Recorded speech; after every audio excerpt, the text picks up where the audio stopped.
I'm Andrew, and we're coming up to the last repairs. Hopefully today will be done. Quick little note, as I had cabinets put back in, a college student helped me out. I decided to rearrange some cabinets that were in a different room and put them in this great room to kind of keep the clutter down. Also, the kitchen cabinets are in. I still got to do some toe kicks.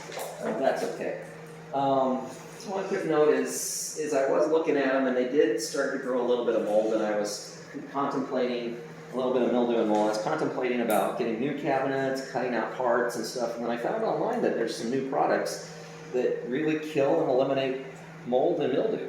So it kills it and it prevents mold, and so I'm hoping for the best. I took all the cabinets outside so I didn't breathe the stuff, sprayed them down, let them dry in the sun, and I'll keep my fingers crossed. Hopefully no more mold.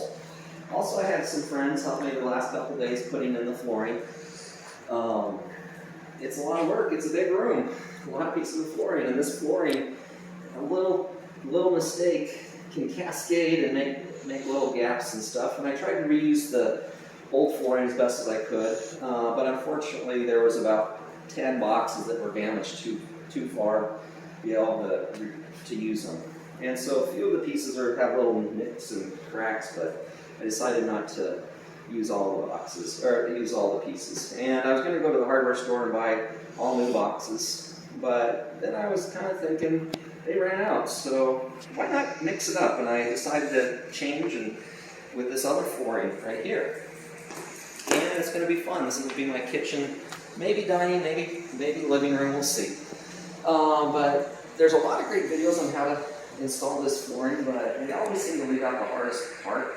And so I'm just going to show you my trick to do the hardest part.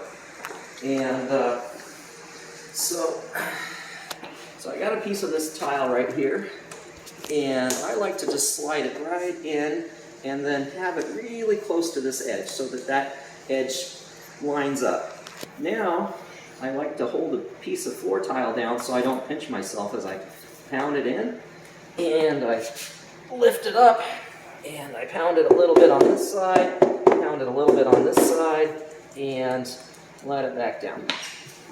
Now there's still just a little gap there, and so I'm just going to lightly tap it to make sure it's lined up, and then I'm going to stand up and tap it just a little bit more, and there we go, the gap's done. Now I want to show you one other thing, and that's when I start a new row,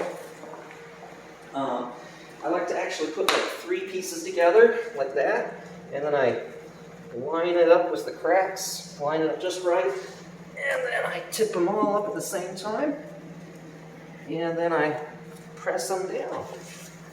And they're all lined up. There's just ever so slight cracks right there, so I'm going to tap it just lightly.